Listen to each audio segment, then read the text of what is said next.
Start. जय जय श्री चैतन्य जय नित्यानंद जय अद्वैत चंद्र जय गौर भक्त वृंदा। जय जय श्री चैतन्य जय नित्यानंद जय अद्वैत चंद्र जय गौर भक्त वृंदा। जय जय श्री चैतन्य जय नित्यानंद जय अद्वैत चंद्र जय गौर भक्त वृंदा। तो हम लोग ने हम लोग 159 श्लोक तक पढ़े थे श्री रूप शिक्षा से। तो उसको एक बार देख लें, लास्ट में क्या पढ़ा था हमने। निषेधाचार कुटिनाटी जीव हिंसन लाभ पूजा प्रतिष्ठा दियत उपशाखा गण। निषेधाचार मतलब जो धार्मिक आचरण नहीं है वैसा करना, मतलब 4 नियमों का भंग करना। कुटिनाटी था डिप्लोमेसी। जीव हिंसा मतलब या तो पशुओं का वध करना या फिर प्रचार नहीं करना, ये भी हिंसा था। लाभ मतलब भौतिक लाभ कुछ प्राप्त होना, जब कुछ भी सेवा कर रहे हैं उसके बदले में कुछ पैसा चाहिए। हरि नाम जप कर रहे हैं, भागवत कर रहे हैं, कुछ भी कर रहे हैं, उसके बदले में पैसा चाहिए। पूजा मतलब सम्मान प्रतिष्ठा, मतलब जगत में मेरा सम्मान हो कि मैं श्रेष्ठ भक्त हूं। ये सब उपशाखा है, मतलब भक्ति जैसी लग रही है लेकिन भक्ति है नहीं। वो दरवाजे को बंद रखिएगा, मक्खियों को भी सुनाने में कोई दिक्कत नहीं, लेकिन मेरे मक्खी मुंह में भी घुस सकती है, तो वो दिक्कत है। ठीक है, आगे हम सुनते हैं कि इससे हो क्या रहा है। मान लो कोई कहे कि भाई उपशाखा अगर मिल रही है, कुछ पूजा मिल रही, कुछ लाभ मिल रही, प्रतिष्ठा मिल रही, तो दिक्कत क्या है। तो ये श्लोक आप देखिए। सेक जल पात्र उपशाखा बाड़ी जाए स्तब्ध हो या मूल शाखा बड़ी तो ना पाए। सेक जल पात्र यानी कि जो सींचने का जल है, सींचने का जल क्या है, श्रवण कीर्तन, उसको पाकर उपशाखा बढ़ी जाए। मतलब उपशाखा कौन कौन सी थी। निषिद्धाचार बढ़ भी सकता है क्या, हाँ उपशाखा सब थे ना, निषेधाचार कुटिनाटी डिप्लोमेसी बढ़ सकती है। इसलिए सुबह की क्लास हैवी नहीं थी।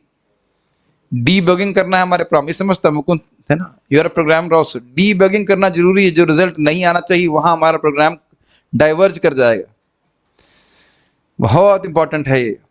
भक्ति के कारण भी अनर्थ उत्पन्न हो सकते हैं अगर हम अपराध से नहीं बचते तो।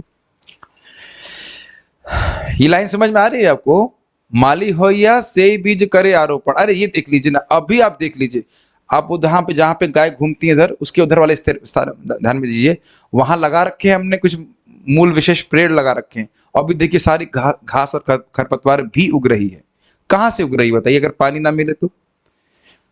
पानी वही एक ही वस्तु पानी है, लेकिन खरपतवार के बीज अगर शुरुआत से नहीं उखाड़ते रहेंगे हम लोग, तो उस जल से वह खरपतवार भी उगेगी। इस तो बहुत दृष्ट विषय है, समझ रहे हैं इस बात को।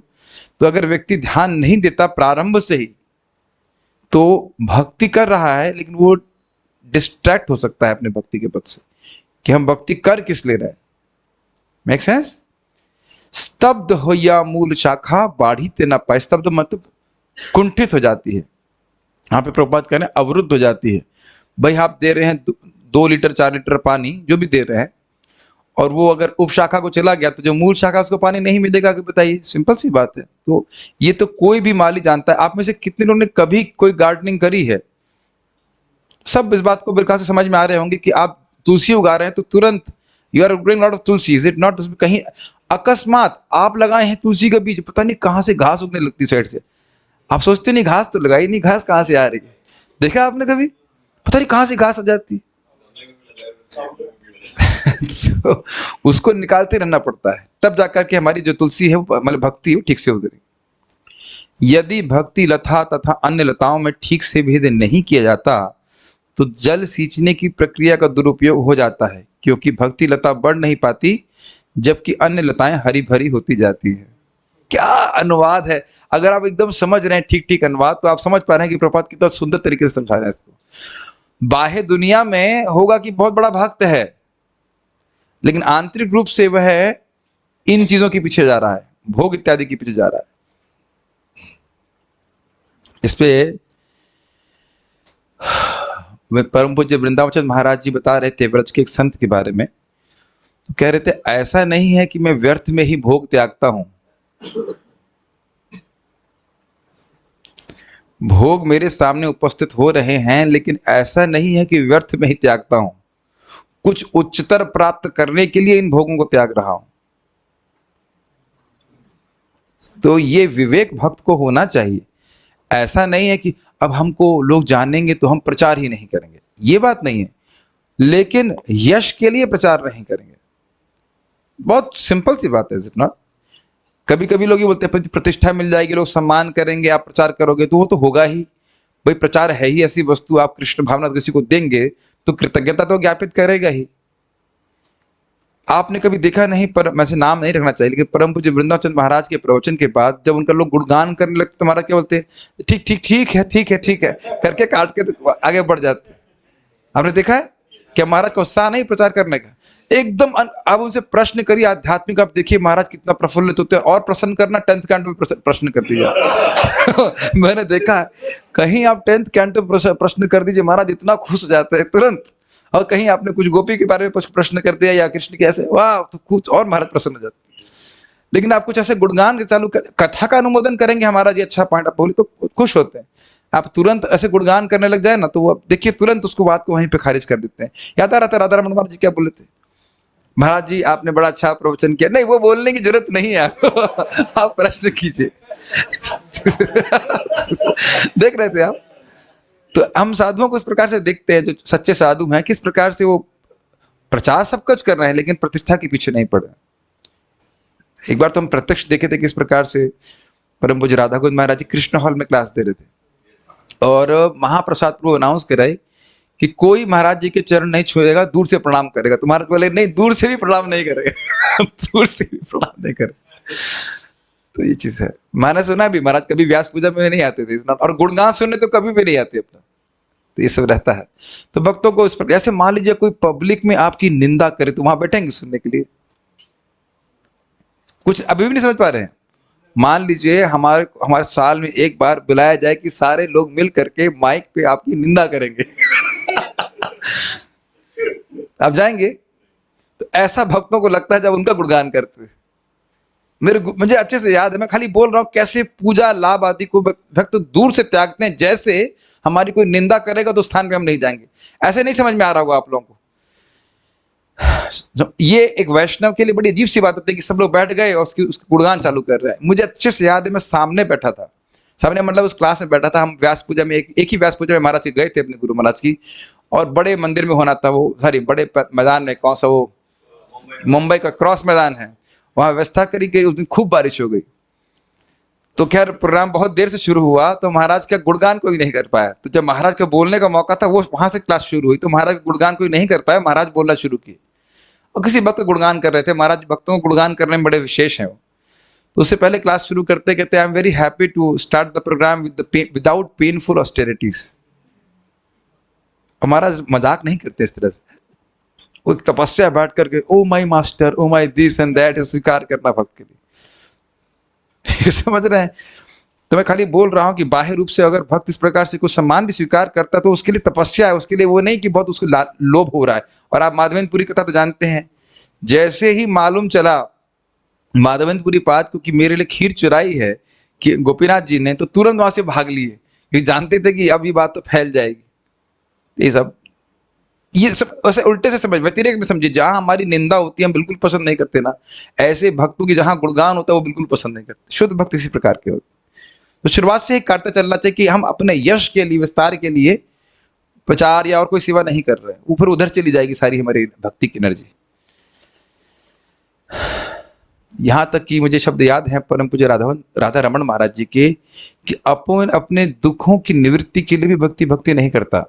नहीं, उनके शब्द ये थे कि अपने कर्म को भक्त भोग लेना चाहता है, अपनी भक्ति को उसमें खर्च नहीं करना चाहता। क्या अमेजिंग स्टेटमेंट है। समझ रहे हैं बात? फिर से रिपीट कर रहा हूं, ध्यान से सुनिए। अपने कर्मों को भक्त स्वयं भोगने के लिए तैयार रहता। भगवान हमें हमारा कर्म भगवा दीजिए, भक्ति तो हम कर रहे ताकि हमारी भक्ति बढ़े।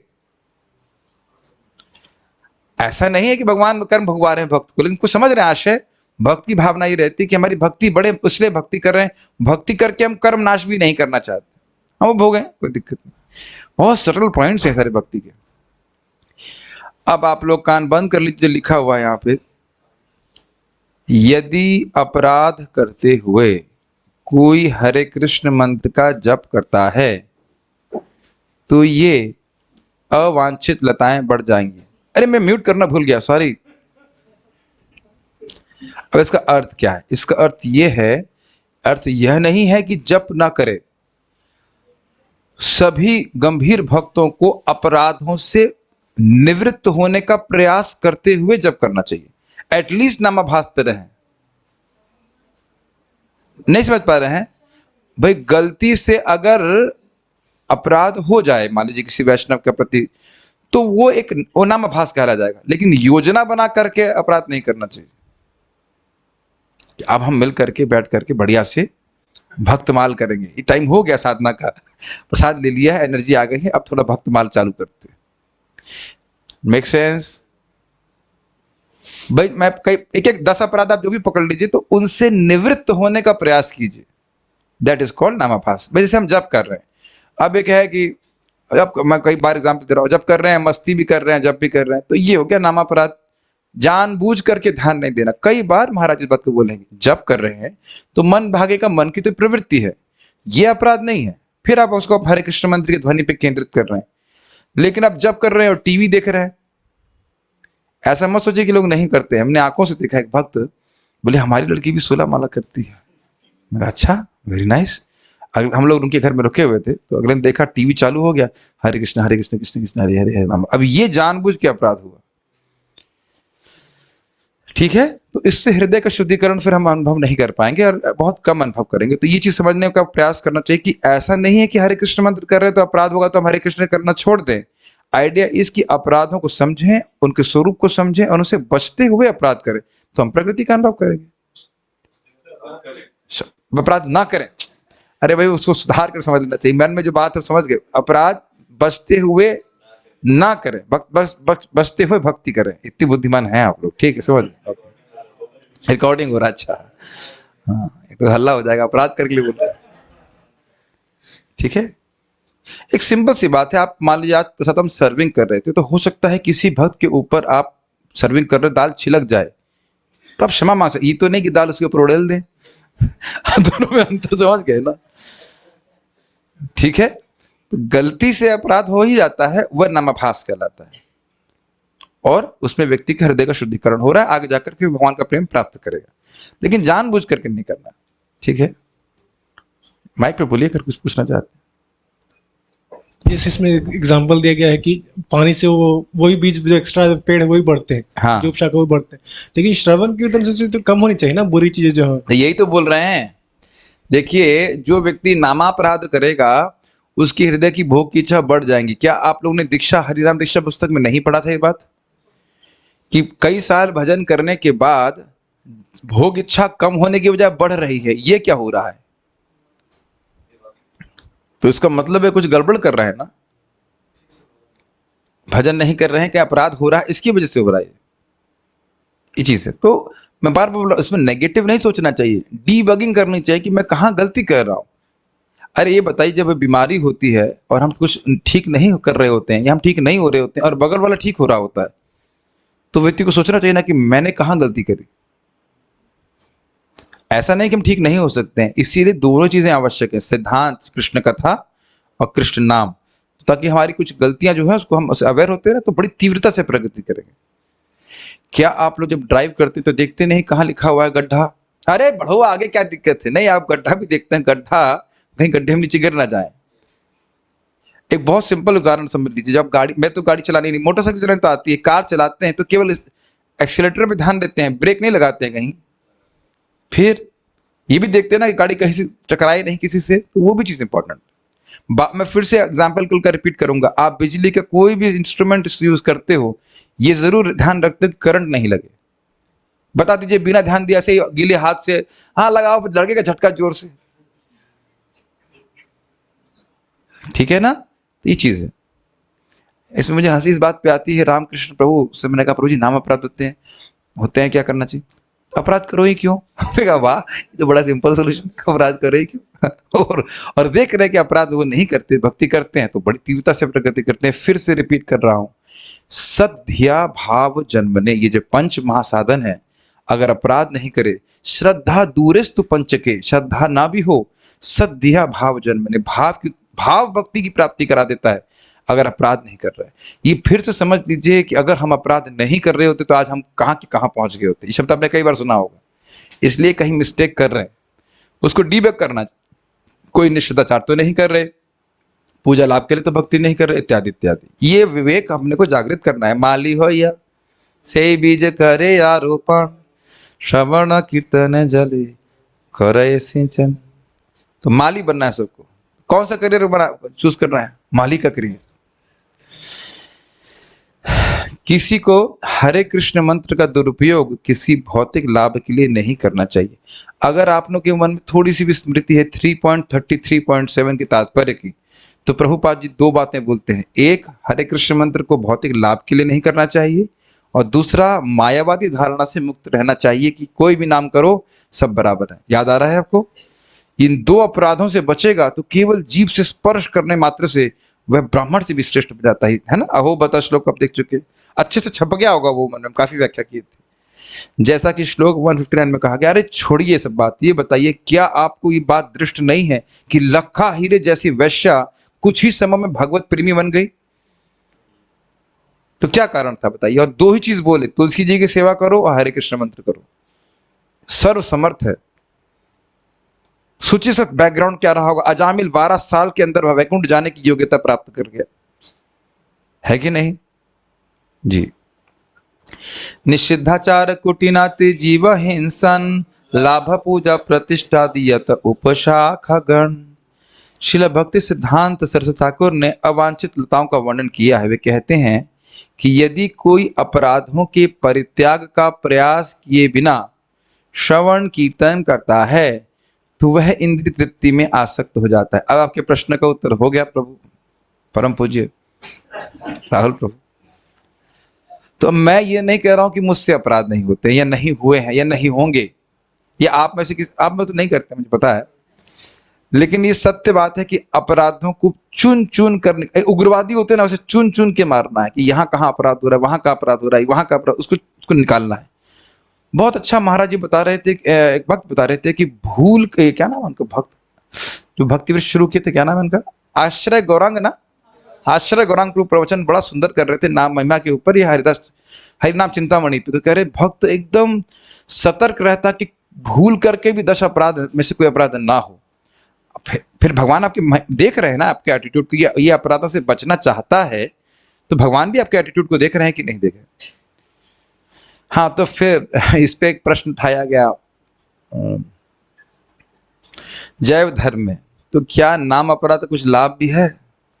हाँ, जो भी भौतिक इच्छा है वो पूर्ण हो जाएगी। प्रभु जी पहले क्यों नहीं बताया आपने? ये तो बहुत अच्छी बात है। आप लोगों को प्रीचिंग नहीं करना आता है, पहले आप बता देते तो कितना अच्छा होता। This should be spoken first.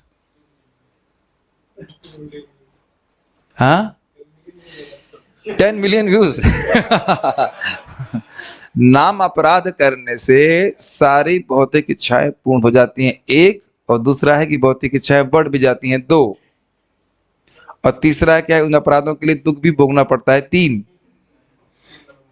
3 number कुछ सुनाई नहीं दे रहा है, पहली 2 वाली सुनाई पड़ रही है। जैसे एग्जाम्पल प्रभुपाद जी अपने इसमें कन्वर्सेशन में कहीं पे लिखे, मैं पढ़ा उसको साक्षात, कि एक बार कलकत्ता में प्लेग फैला, तो एक बाबा जी ने हरे कृष्ण संकीर्तन चालू करवा दिया कि प्लेग शमित हो जाए, और हो भी गया। हाँ, कहीं मैं पढ़ा उसको। तो प्रभुपाद जी कहते हैं ये नाम अपराध है, नाम का उपयोग भौतिक लाभों के लिए नहीं करना चाहिए। ठीक है, ये चीजें यदि कोई, हाँ, तो ये समझ में आ रहा है कि यदि हम इंद्रिय तृप्ति में और अधिक आसक्त हो रहे हैं तो ये देख लेना चाहिए कि कहीं हमसे कोई नाम अपराध हो रहा है या भक्ति में कोई अपराध हो रहा है। तो इसमें कोई नेगेटिव सोचने की जरूरत नहीं है। व्यक्ति सोचे कि भाई भगवान की भक्ति करने से तो मेरी भोग आसक्ति कम होनी चाहिए, बढ़ रही तो मैं कहाँ गलती कर रहा हूँ।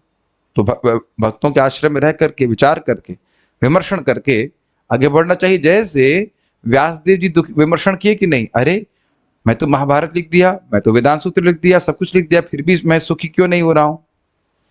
It's a point of becoming conscious. ठीक है, वह मायावादियों की तरह भौतिक बंधन से मुक्त भी होना चाहिएगा।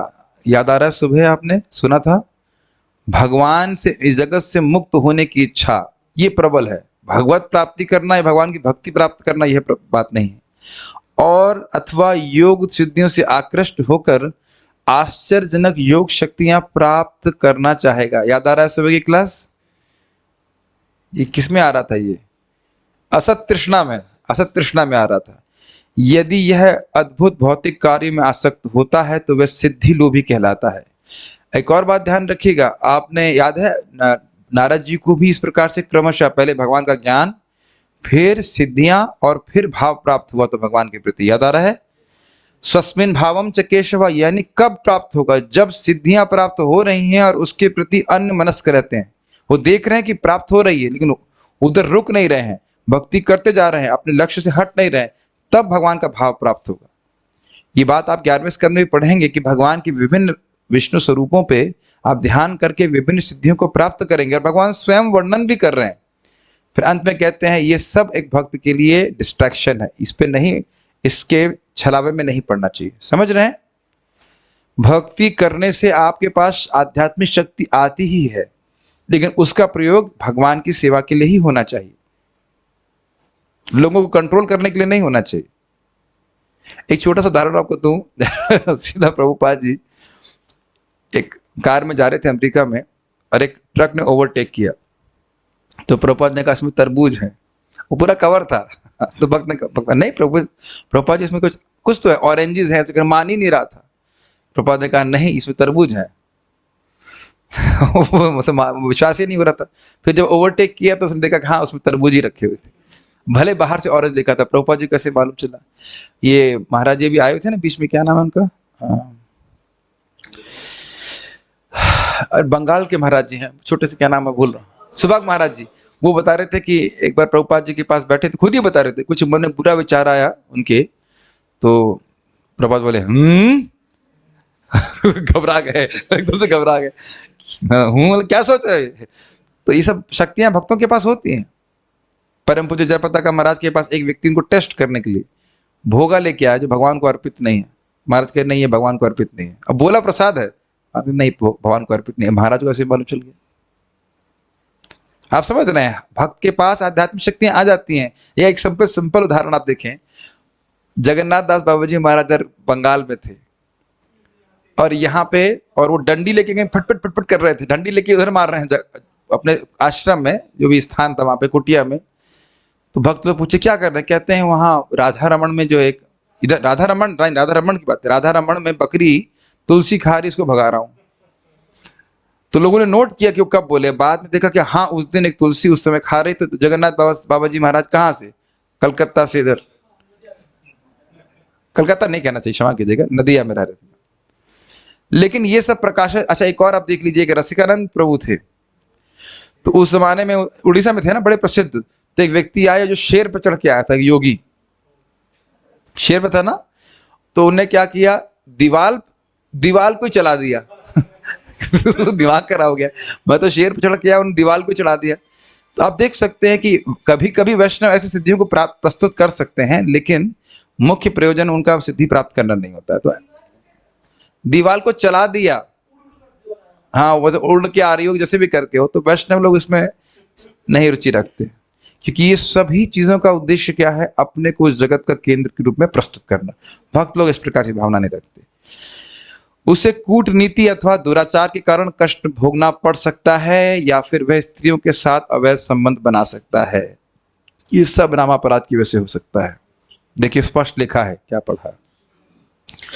अन्य लोग भक्ति का दिखावा कर सकते हैं, जैसा कि प्राकृत सहजीय करते हैं, अथवा वह किसी जाति या वंश के साथ जुड़कर आध्यात्मिक क्षेत्र में अपने वर्चस्व का दावा करके अपने विचारों को बढ़ावा देने का प्रयास कर सकता है। मतलब भक्ति हम ही कर सकते हैं, ये हमारे परिवार में जो जन्मा है वही कर सकता है, इस प्रकार से। और आप ये सब इतना समझ पा रहे हैं कि ये सब एक प्रकार के इल्यूजन, एक मोह के द्वारा होगा।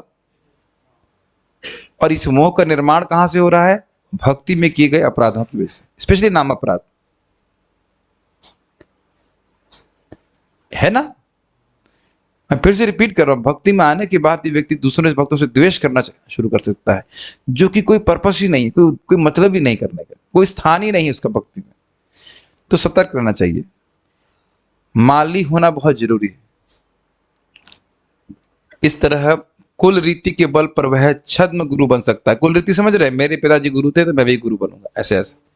छद्म मतलब धोखेबाज।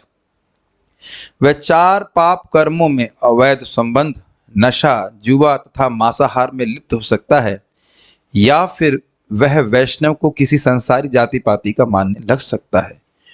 वह सोच सकता है यह हिंदू वैष्णव है, यह यूरोपीय वैष्णव है। यूरोपीय वैष्णव को मंदिर में नहीं घुसने दिया जा सकता। प्रभुपाद समझ रहे हैं किसको इंडिकेट कर रहे हैं। दूसरे शब्दों में, वह वैष्णवों को जन्म के आधार पर ब्राह्मण वैष्णव, शूद्र वैष्णव, म्लेच्छ वैष्णव इत्यादि समझता। म्लेच्छ वैष्णव एक व्यक्ति ने वाकई एक भक्त को बोला कि तुमको उन गुरुओं से दीक्षा नहीं लेनी चाहिए जो विदेशी शरीर में है। वाकई बोला। तब देख रहे हैं, कम हो ज्यादा उससे मतलब नहीं, लेकिन अभी भी है, ऐसा मत सोचिए कि इस प्रकार की धारणा नहीं है। ये नहीं देख रहे हैं कि उस भक्त ने कितनी सेवा की है, वो कितना उन्नति किया है, चमड़ी देख रहा है वो। अब उतना तो नहीं बोल सकते हम क्लास में। हाँ,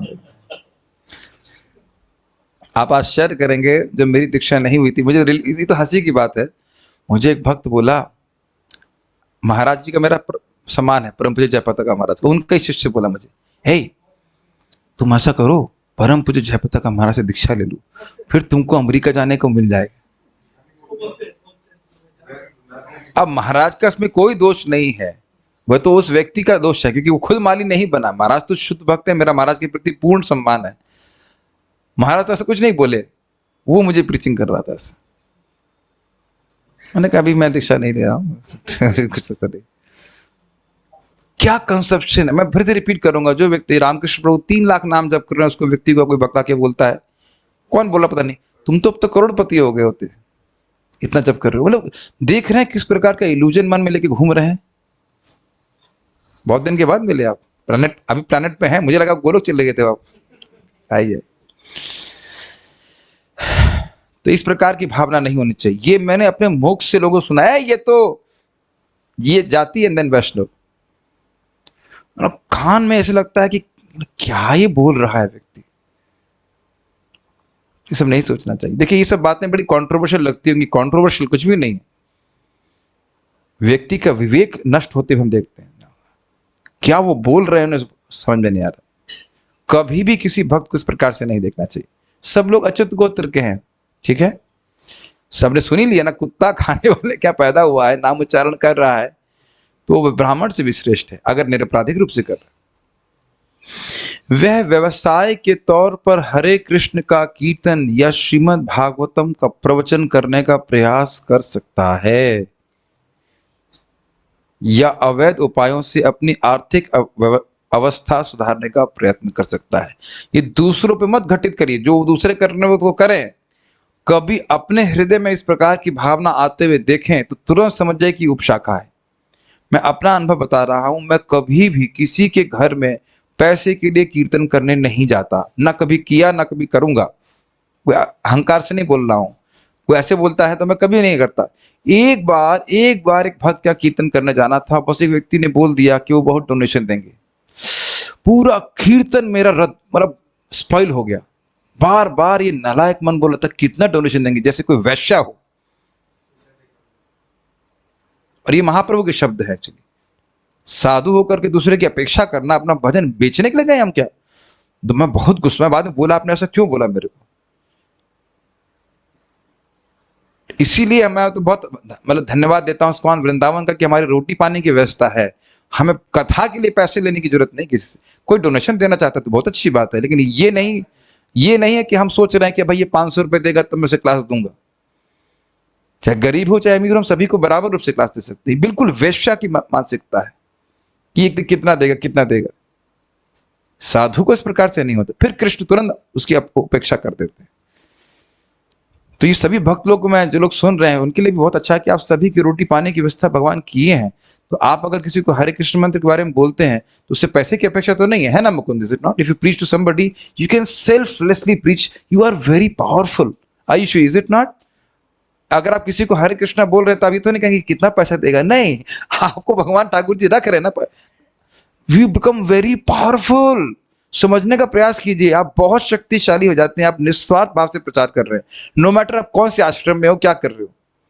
इसको पकड़ने का प्रयास कीजिए, मतलब इस पॉइंट को। If you are economically independent you can preach so powerfully. पेट चलाने के लिए आपको प्रचार करने की जरूरत नहीं।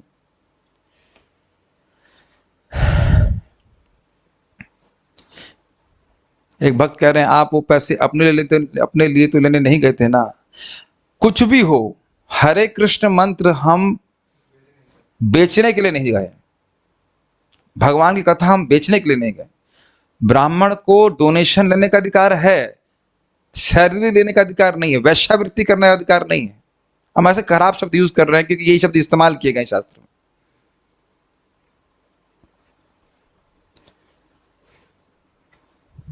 एनीवेज, क्षमा कीजिएगा थोड़ा कठोर हो गया, लेकिन ये इस पर प्रभुपाद बहुत कठोरता से बोले कि भागवत को कभी बेचना नहीं चाहिए, कभी नहीं बेचना चाहिए। ये भागवत के महात्म्य में लिखा है, क्या है? कारितः कर्ण लोभेना, एग्जैक्ट शब्द है, कारितः कर्ण लोभेना कथा सारम तुम कथा। अगर ब्राह्मण या कोई भक्त अन्न के लिए या धन के लिए कथा कर रहा है, उसकी कथा का सारी समाप्त हो गया। जैसे रसगुल्ले से रस ही निकल गया, रसालय में से रस निकाल दी, खाली आले बचा, बेहोश हो गए। This makes a lot of difference. वह स्वयं, आप कभी सोचते नहीं कि इतनी भागवत कथा हो रही है और कोई ऑब्जेक्शन नहीं हो रहा है। आप कहीं और कथा सुनने जाएंगे ना, परिवार वाले ऑब्जेक्शन नहीं करेंगे। इस्कॉन की कथा सुनेंगे तो बहुत घबरा जाएंगे। घबराते हैं कि नहीं घबराते? क्योंकि वहां वाली कथा काम करती नहीं, नकली कथा चल रही है, और यहाँ वाली कथा काम करती है, लोग वैराग्य को धारण कर लेते। प्रैक्टिकल देख ही रहे हैं, इज इट नॉट? वह स्वयं भौतिक सम्मान पाने के लिए किसी एकांत स्थान में जप करके सस्ता वैष्णव या अभक्तों के साथ अपने दर्शन या आध्यात्मिक जीवन संबंधी समझौता करके भौतिक यश कमाने का इच्छुक या वंशाक्रम में चली आ रही जाति प्रथा का समर्थक बन सकता है। कितना सुंदर तात्पर्य है, मतलब अमृत है, अमृत तात्पर्य है विचार करें तो। कुछ लोग कहेंगे नहीं हम जप नहीं, मतलब हम भजन पर प्रचार विचार नहीं करेंगे, अकेले बैठ के जप करेंगे, और देखिएगा कैसी प्रसिद्धि मिलती, तुरंत मिलना चालू हो जाएगी। अरे तो बड़े संत हैं, ये है, कुछ बोलते भी नहीं है, इत्यादि इत्यादि। ऐसे संत तो चाहिए हमको जो कुछ बोले ही ना। तो ये बात आप देखिए, उन्होंने भजन लिखा है ना, दुष्ट मन तुम्हें किशेर वैष्णव प्रतिष्ठा करे निर्जय देना तरे तव हरि नाम केवल कैटव। भक्ति सिद्धांत ठाकुर जी कही है, तुम दुष्ट मन, तुम मन में सोच रहे हो स्त्री का विचार, पैसे का विचार और यश प्राप्ति का विचार, अकेले बैठे हो, तुम्हारा अधिकार नहीं है, और तुम एकांत में जाकर के भजन कर रहे हो। भक्तों के संग रहकर प्रचार क्यों नहीं करते? समझ रहे हैं? प्रभुपाद जी इसको बताएंगे। हरिदास ठाकुर जब पुरी में आते हैं तो उनको एक निवृत्त स्थान, एकांत स्थान दिया गया। तो प्रभुपाद कह रहे हैं कि ये हर किसी का अधिकार नहीं है, ये महाप्रभु या गुरु के द्वारा विशेष रूप से अगर किसी को एक आज्ञा प्राप्त है तब इस प्रकार से। देखिए हमें तो कहीं सोचना ही नहीं, प्रभुपाद जी ने मरते दम तक प्रचार किया। बताइए हमें कहीं एकांत पर जाने की जरूरत नहीं। एकांत बस यही है कि एकांतिक भक्तों जिनका लक्ष्य कृष्ण का प्राप्ति, उनके संग रहें, उनका कथा कीर्तन करें। देखिए मन बड़ा प्रसन्नता से जीवन चलता है, हमारे लिए बड़ा सहज है। अकेले बैठ करके हम केवल माया का भजन करेंगे, केवल कैटव तब हरि नाम केवल कैटव, केवल चीटिंग, अनअलॉयड चीटिंग है कि नहीं? केवल कैटव, कितना कठोर शब्द है। दूसरा ये समझ में आया आपको कि भाई यश कमाने के लिए हम शुद्ध भक्ति के सिद्धांतों से कॉम्प्रोमाइज कर लें। हाँ, आप भी गलत नहीं कह रहे हैं, आप भी ठीक ही कह रहे हैं, लेकिन प्रभुपाद इस प्रकार से कॉम्प्रोमाइज नहीं कर रहे हैं। देखिए स्टैंडर्ड है कि निष्काम भाव से भजन करना चाहिए। यह भी सिद्धांत है कि भक्ति कैसे भी करो वो अच्छा है, लेकिन इसका अर्थ यह नहीं है कि जो निष्काम भाव से भजन कर रहा है वो नीचे है या सब बराबर है, ऐसे नहीं। सकाम वाला जो भक्त है, मान लीजिए में कामना है तो वैसे वह भी लेके भजन करे भगवान का, वो भी ठीक है, लेकिन सिद्धांत तो यह है कि निष्काम भाव से भगवान का भजन करें।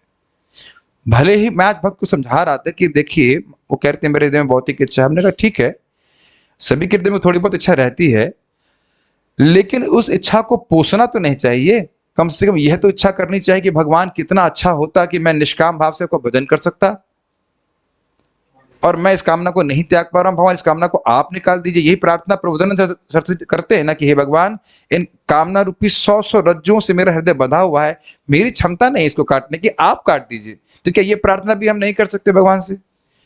फिर तो भगवान आपके भाव को देख रहे हैं। हरि मतलब क्या है? भक्त क्लेश नाशिना हरि। जितने भी भक्त क्लेश वो नाश, प्रार्थना तो करो। और एक और बात आप देखिए, भगवान भी चाहे तो तुरंत नाश कर सकते हैं, लेकिन जानबूझ के वासना को रख रहे हैं उधर। एक दृष्टि से अगर आप देखें कि तुम अपने पाँव के नीचे मतलब क्या घुटने टेको, अब मेरे से नहीं हो रहा है। महाराज इस बात को बोल रहे हैं अगासुर की लीला से कि भक्त चाहता है कि पाप उसके जीवन से चला जाए, लेकिन जाता नहीं है। तो समझना चाहिए कि भगवान इसको हटाएंगे। और इसमें परम पूज्य गौरकृष्ण महाराज भी इस बात को बोल रहे थे कि देखो, भगवान ये नहीं कह रहे कि तुम जो है पाप छोड़ के आओ। कह रहे सारे धर्म छोड़ के मेरी सारे धर्म छोड़ के मेरी शरण में आओ, पाप मैं छुड़ा दूंगा। तो समझ रहे हैं कि जो स्टैंडर्ड है भले मैं उसमें नहीं हूं, लेकिन इसका मतलब ये नहीं मैं कॉम्प्रोमाइज कर लूं, मैं ये बोलूं कि नहीं जो मैं कर रहा हूं बस यही स्टैंडर्ड है। तो ये बोल रहे हैं कि अगर अपराध व्यक्ति करेगा तो नहीं, मैं तो सही चल रहा हूं, मेरी क्या दिक्कत है, ये भावना रहेगी। और वह जो भौतिकतावादी लोग हैं उनके संग मेल मिलाप कर लेगा, हाँ ये भी तो ठीक है, इस प्रकार की भक्ति, मिक्स्ड भक्ति भी ठीक ही है, चलो क्या दिक्कत है कि नहीं। और फिर जाति प्रथा का समर्थक बन जाना, ये तो आप देखते ही हैं। नित्यानंद प्रभु के ही मतलब वंश में कुछ लोग इस प्रकार से डिस्ट्रैक्ट होकर के नित्यानंदी वंशी बन गए, कहने लगे शुद्ध भक्ति का या भक्ति का प्रचार का अधिकार भी हमारे ही अंतर्गत आता है और किसी के पास नहीं। तो ये सब गलतियां आ सकती हैं, ये सब निजी इंद्र तृत्य की कमियां हैं। अबोध लोगों को धोखा देने मात्र के लिए वह उच्च आध्यात्मिक जीवन का स्वांग करता है और साधु महात्मा या धार्मिक व्यक्ति माना जाने लगता है। इसका अर्थ यही होता है कि तथाकथित भक्त इन सारी अवांछित लताओं का शिकार हो जाता है और भक्ति लता बीज का विकास रुक जाता है। तो बहुत सिंपल सी बात है, भक्ति लता बीज का विकास हो रहा है मतलब भगवान के प्रति प्रेम बढ़ रहा है, और प्रेम न बढ़ करके ये सब चीजें चल रही हैं। तो खोल खोल करके आचार्यों ने बता दिया कि ये सब अगर बढ़ रहा है तो उसको काटना चाहिए। ठीक है। प्रथमे उपशाखार करे छेदन, तबे मूल शाखा बाड़ी जाए वृंदावन। कितना सुंदर है। प्रथम ही उपशाखार करे छेदन, ऐसा नहीं है कि बहुत बढ़ गई है तब काटना चालू करेंगे। आप जानते हैं कि उसमें ज्यादा परिश्रम होगा, तो शुरुआत से ही खोदना शुरू कर देंगे तब मूल शाखा बढ़ करके वृंदावन हो जाएगी। एकदम क्लियर कट शिक्षा है। जैसे ही कोई बुद्धिमान भक्त मूल लता के पास अवांछित लता को बढ़ते देखे, उस लता को उसे तुरंत काट देना चाहिए, तब भक्ति लता रूपी असली लता ठीक से बढ़ती है और वह भगवत धाम लौटकर कृष्ण के चरण कमलों में आश्रय पाती है। क्लियर तात्पर्य। यदि कोई अवांछित लता के फेर में पड़ता है और उसका शिकार हो जाता है, पढ़ लो आप लोग, अनुमोदन है, पढ़ लें, घबराएंगे तो नहीं, म्यूट कर दूं, तो वह भगवत धाम वापस नहीं जा पाता, अपितु इस भौतिक जगत में रह जाता है और ऐसे कार्यों में लगा रहता है जिनका शुद्ध भक्ति से कोई संबंध नहीं होता। ये बहुत गंभीर बात है। भक्तों के संग में आते हैं भक्ति करने के लिए, यही बात याद रखनी है पूरा जीवन भर। बात बहुत सिंपल है बट बड़ी गंभीर है। भक्तों के संग में आते हैं भक्ति करने के लिए, तो जीवन भर याद रखें कि भक्ति करने के लिए ही आए हैं। जो भक्त कुछ समय से हैं, नेटवर्क प्रभु सीनियर डिवोटी हैं, आप देख रहे हैं ना कैसे भ्रमित हो सकता है व्यक्ति, कि भूल जाता है कि हम झगड़ा करने के लिए, पद प्रतिष्ठा प्राप्त करने के लिए नहीं आए हैं। Institution is a necessary evil. ये श्रील भक्ति सिद्धांत ठाकुर जी के कमेंट है। संस्था एक आवश्यक, क्या कहेंगे, मतलब बुराई है, क्योंकि संस्था में हर व्यक्ति भक्ति करने के लिए नहीं आता है। अपना विवेक हमें ध्यान में रखना है कि भाई जो नहीं आया है वो जो करना चाहे वो करे, हम भक्ति करने के लिए आए हैं और उस पर हम फोकस करें।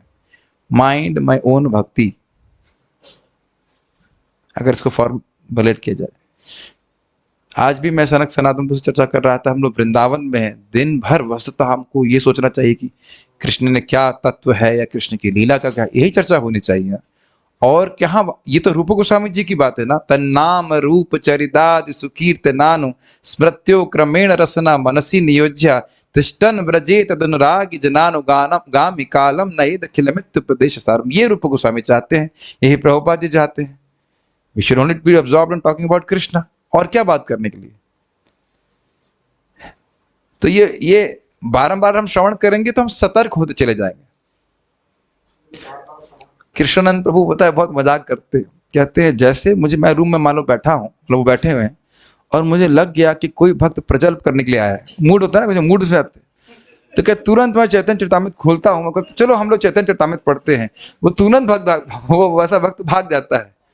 ये मेरे गुरु महाराज के एग्जैक्ट शब्द हैं कि आप किसी के संग बैठ के बहुत देर चर्चा कर सकते हैं इधर उधर की बात, लेकिन रियल चर्चा है, real tapasya is to open a book and discuss, है कि नहीं? क्योंकि जब ऐसे बात कर रहे हैं तो मन कहाँ कहाँ भाग रहा है, लेकिन आप शास्त्र सामने रखे करेंगे तो देखेंगे कि मन को बड़ा दिक्कत होती है कि बात तो केवल शास्त्र के संबंध में होगी। और ये कृष्ण को प्रसन्न करता है। आप जानते हैं ना, कथन तस्य माम नित्य वाला श्लोक, और भगवान हमारे हृदय के अज्ञान को नष्ट करते हैं। वी फील एनलाइवेंड, एनलाइवेंड समझते हैं, मतलब क्या बोलेंगे, जीवंत हम अनुभव करते हैं। ऐसा व्यक्ति भले ही स्वर्ग क्यों ना प्राप्त कर ले, किंतु इस जगत में रहने के कारण वह 3 प्रकार के भौतिक ताप भोगता रहता है। तो यही सब इंद्र आदि अन्य देवताओं की प्राय स्थिति है। भगवान के भक्त तो हैं, लेकिन भौतिक भोग से अनासक्त नहीं है। इसी बात की सुखदेव गोस्वामी जी भर्त्सना की कि कृष्ण सत्यभामा जी के संग माता अदिति के कुंडल लेकर के स्वर्ग गए और वहां पे एक परिजात का वृक्ष उठा लिए जो कि खुद उन्हीं का ही है। कितने आश्चर्य की बात है, उनका ही है, भगवान का ही है। तो इंद्र पूरा झगड़ा करने बैठ गए भगवान कृष्ण से। हाँ वज्र भी चला दी, और वज्र भी तो भगवान की शक्ति का है। अब देख रहे हैं भौतिक आसक्ति से व्यक्ति क्या कर सकता है, तो सब ठीक नहीं है। प्रेम फले पाकी पड़े माली आस्वाद, लता अवलंबी माली कल्प वृक्ष पाए। इसका क्या अर्थ है? जब भक्ति का फल पक कर नीचे गिर जाता है तब माली उस फल को चखता है। इस तरह वह लता का लाभ उठाकर गोलोक वृंदावन में कृष्ण के चरण कमल रूपी कल्प वृक्ष तक पहुंच जाता है। ये समझ में आ रहा है ना कि अंततोगत्वा लता कहाँ पहुंची थी? गोलोक वृंदावन में कृष्ण के चरण कमल रूपी कल्प वृक्ष की आश्रय लेती है। तो आप समझ सकते हैं कि आपने एक शब्द सुना है, सहज पकै सो मीठा होए। जो फल अपने आप पकता है, कार्बाइड से नहीं पकाया जाता, वो बड़ा मीठा होता है। उसका अंतर फल का टेस्ट ही अलग होता है। हमारे फार्म के हम लोग मैंगो खाए थे ना उस दिन, कितना टेस्टी था, वो टेस्ट अलग ही था। तो अभी क्या कह रहे हैं, कितना सुंदर प्यार है कि ऊपर से फल टपकेगा और अब यहाँ खाएंगे, अब कोई चढ़ने की जरूरत भी नहीं। तो वही महाराज बता रहे थे कि जब भगवत प्रेम प्राप्त होगा तब साधक को कितना आनंद आएगा, सुख होगा, उसकी कल्पना भी नहीं कर सकते। तो उधर लक्ष्य रह करके व्यक्ति भक्ति करता रहे। ये नहीं कहा जा रहा है कि आप एकदम से बिल्कुल बहुत ज्यादा भक्ति कर पाए, वो नहीं बोला जा रहा है। जितना भी कर रहे हैं, लेकिन लक्ष्य मन में रहना चाहिए। मैं एग्जाम्पल दे रहा था अजीब सा, लेकिन लोग रिलेट कर पाएंगे कि कोई इस जगत में भी तंत्र मंत्र की साधना करते हैं तो उनको पता है कि कौन से भूत को बस में करना है, कौन सी सिद्धि प्राप्त करनी है। इतने तो वो भी कॉन्शियस होते हैं,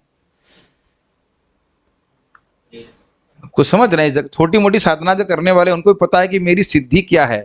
तो भक्तों को पता ही ना हो अपनी सिद्धि क्या लगे भक्ति में, क्या हम उनसे भी हीन हैं? सोचना चाहिए ना कि हरे कृष्ण मंत्र कर रहे हैं तो क्यों कर रहे हैं। ये शब्द महाप्रभु के, यत्न आग्रह बिना प्रेम नहीं हुए। भगवत प्रेम प्राप्त करने के लिए प्रयासरत रहना होगा। आग्रह समझते हैं, लालायित रहना होगा कि हम कैसे कृष्ण को संतुष्ट करें ताकि उनका आशीर्वाद हम पर हो, उनकी कृपा हम पर हो और हमको भगवान का प्रेम प्राप्त हो। रोज भगवान से भीख मांगनी चाहिए। जूम पे भी भक्त लोग ठाकुर जी के दर्शन करते हैं, जो लोग साक्षात जा सकते हैं वो भी जाकर कर सकते हैं। क्या हम भगवान से रोज प्रार्थना नहीं कर सकते? प्रेम बिना व्यर्थ मोरा दरिद्र जीवाना, दास करी वेतन मोरा दिया प्रेम धन। आप में से कुछ लोग कहेंगे प्रभु जी हम तो ऊपर ऊपर से बोल रहे हैं। तो ऊपर से तो बोलना शुरू करो, फिर अंदर भी जाएगा। ये महाप्रभु के वाक्य हैं। प्रेम के बिना मेरा जीवन व्यर्थ है। हे भगवान, आप मुझे अपनी सेवा में नियोजित कीजिए और मुझे सैलरी दीजिए 1,00,000 रुपए की। नहीं नहीं, सॉरी, ये ट्रांसलेशन नहीं, ट्रांसलेशन। प्रेम के बिना मेरा जीवन व्यर्थ है। हे भगवान, मुझे अपनी सेवा में नियोजित कीजिए और प्रेम रूपी सैलरी, वेतन मुझको दीजिए। प्रेम बिना व्यर्थ मोरा दरिद्र जीवन, बिना प्रेम के मेरा जीवन दरिद्र है। दास कोरी, मुझे अपना दास में नियोजित करके दास कोरी वेतन मोर दिया प्रेम धन। और दास तो बना लीजिए और वेतन के बदले में, वेतन के रूप में मुझे प्रेम का वेतन दीजिए। ठीक है, ये एक भक्त की एस्पिरेशन होनी चाहिए। A devotee is known by his aspiration. ताहा से कल्प वृक्षेर करो सेवाना, सुख प्रेम फल रसे करे आस्वादन। वहां पर भक्त भगवान के कल्प वृक्ष तुल्य चरण कमलों की सेवा करता है। वह बड़े ही आनंद पूर्वक प्रेम रूपी फल का स्वाद करता है और शाश्वत रूप से सुखी बन जाता है। तहाँ शब्द सूचित करता है कि वैकुंठ में मनुष्य भक्ति रूपी फल के रस का स्वाद चक्कर आनंद पूर्ण हो सकता है। तो ध्यान दीजिएगा, है वो यहाँ पे, लेकिन सुख वो वैकुंठ का अनुभव कर रहा है, गोलोक का अनुभव कर रहा है। भले वो यहाँ पे, प्रभुपाद जी से पूछा नहीं गया अमेरिका में, are you here? Quite interesting. 2-3 बार पूछा गया, कहते no I am in Vrindavan, मैं वृंदावन में हूं। समझ गए ना मेरी बात? एई परम फल, सॉरी, एई त परम फल परम पुरुषार्थ, जारे आगे तृण तुल्य चारी पुरुषार्थ। यही परम फल है, यही परम पुरुषार्थ है। क्या? भगवत प्रेम। जार आगे तृण तुल्य चारी पुरुषार्थ, इसके आगे तृण तुल्य है चार पुरुषार्थ। कौन 4 पुरुषार्थ हैं?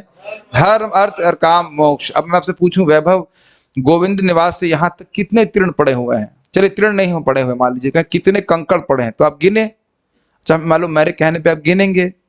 कहाँ आज्ञा था ना मानना होता। नहीं, गिनने की जरूरत भी नहीं है, ऐसी आज्ञा दी भी नहीं जा रही है। तो कहने का आशय यह है कि जिस प्रकार से रास्ते में कितने तृण पड़े रहते हैं, उधर हम ध्यान भी नहीं देते, उसी प्रकार से भगवान के भक्त जो प्रेम प्राप्त कर लेते हैं, उनके आगे क्या मुक्ति है? ऐसा कुछ भी नहीं, फालतू है। तो ये बात बोल रहे हैं, तो इसके लिए लक्ष्य करना चाहिए। अनुवाद तो आप समझ ही रहे हैं। तात्पर्य, ज्ञानियों की सर्वोच्च उपलब्धि मोक्ष अर्थात भगवान से एक हो जाना होती है।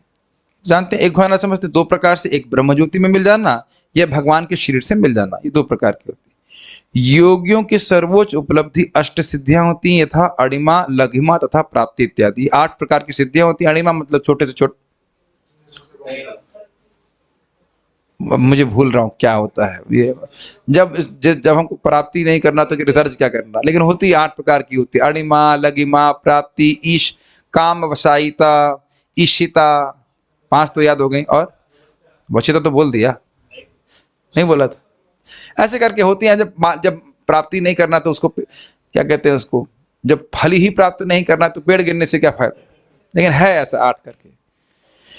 किंतु भगवत धाम वापस जाकर भक्त वहां भगवान के चरण कमलों की भक्ति रूपी फल का जो आस्वादन करता है और शाश्वत आनंद प्राप्त करता है, उसकी तुलना में ये सब तृण तुल्य है। इसीलिए भक्तों, अगर अभी आप लोग को मेरी आवाज म्यूटेड नहीं लग रही है तो आप लोग से निवेदन है कि भौतिक एस्पिरेशंस त्याग दीजिए।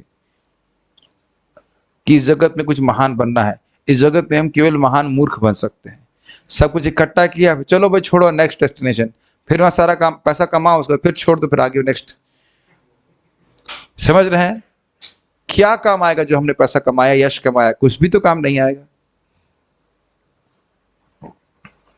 जो मैंने यहाँ पे प्रवचन किया है, अब वो शाश्वत रूप से मेरे अकाउंट में है।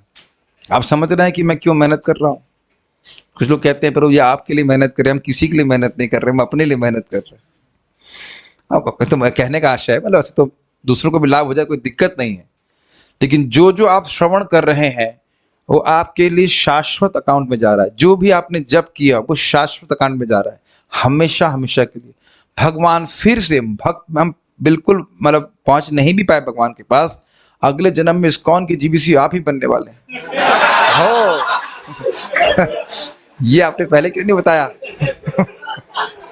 ये मजाक के लिए बोल रहे हैं। हम जीबीसी बनने के लिए नहीं भक्ति कर रहे हैं। ये तो मजाक की बात है। हमारे एक कदम कानून पर महाराज मजाक कर रहे थे, कह रहे थे उनका शरीर छोड़ने का समय आया तो कहते मैं गुरुकुल देख रहा था, चलो करो, मैं कम से कम जन्म लूंगा तो गुरुकुल में पढ़ाई करूंगा दोबारा से।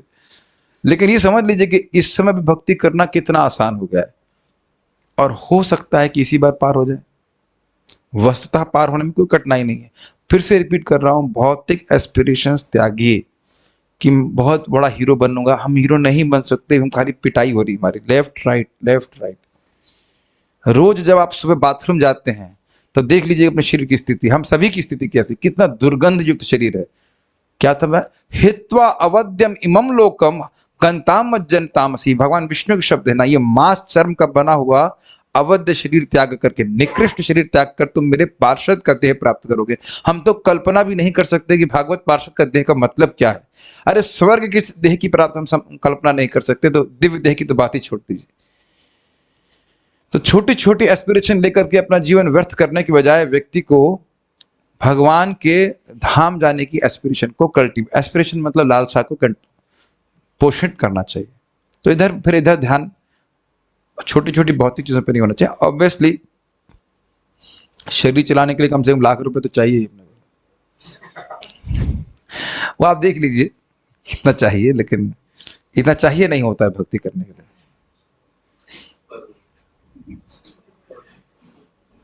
तृणतुल्य, तृणतुल्य शब्द कितना सुंदर। आपको श्लोक ऐसे लग रहा है, लेकिन अगर थोड़ा सा मनन करेंगे तो कितना अच्छा है, एकदम तृणतुल्य।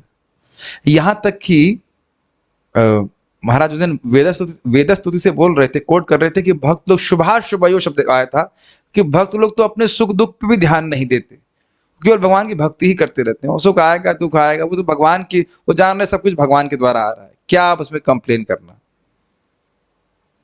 वो भगवान की भक्ति में ही लगे रहते हैं। इस प्रकार की हम लोग भले स्टैंडर्ड पे नहीं है, लेकिन हमसे सुनना तो चाहिए ना स्टैंडर्ड क्या है।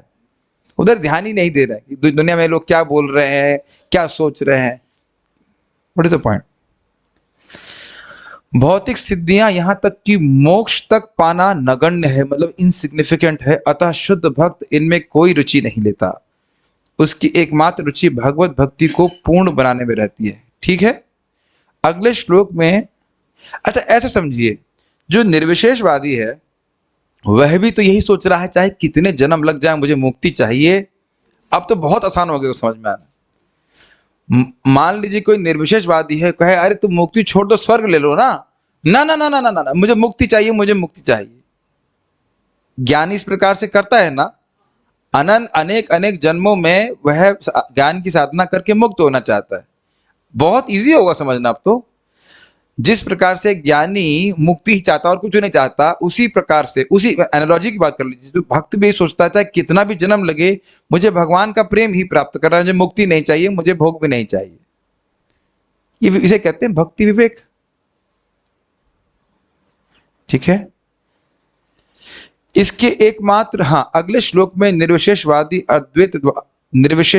अद्वैतवादी दार्शनिकों के आनंद की निंदा की गई है। यह श्लोक श्री रूप गोस्वामी कृत ललित माधव से भी प्राप्य है, लेकिन हम लोगों को प्राप्य नहीं है कि है।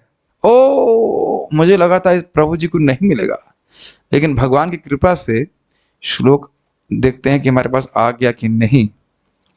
मैं तो सोच रहा था कि आज क्लास बंद कर देंगे जल्दी से, लेकिन अब भक्तों की इतना आग्रह है, अभी भेज रहा हूँ प्रभु, जस्ट सेकेंड। बट देखो उसमें है भी या नहीं।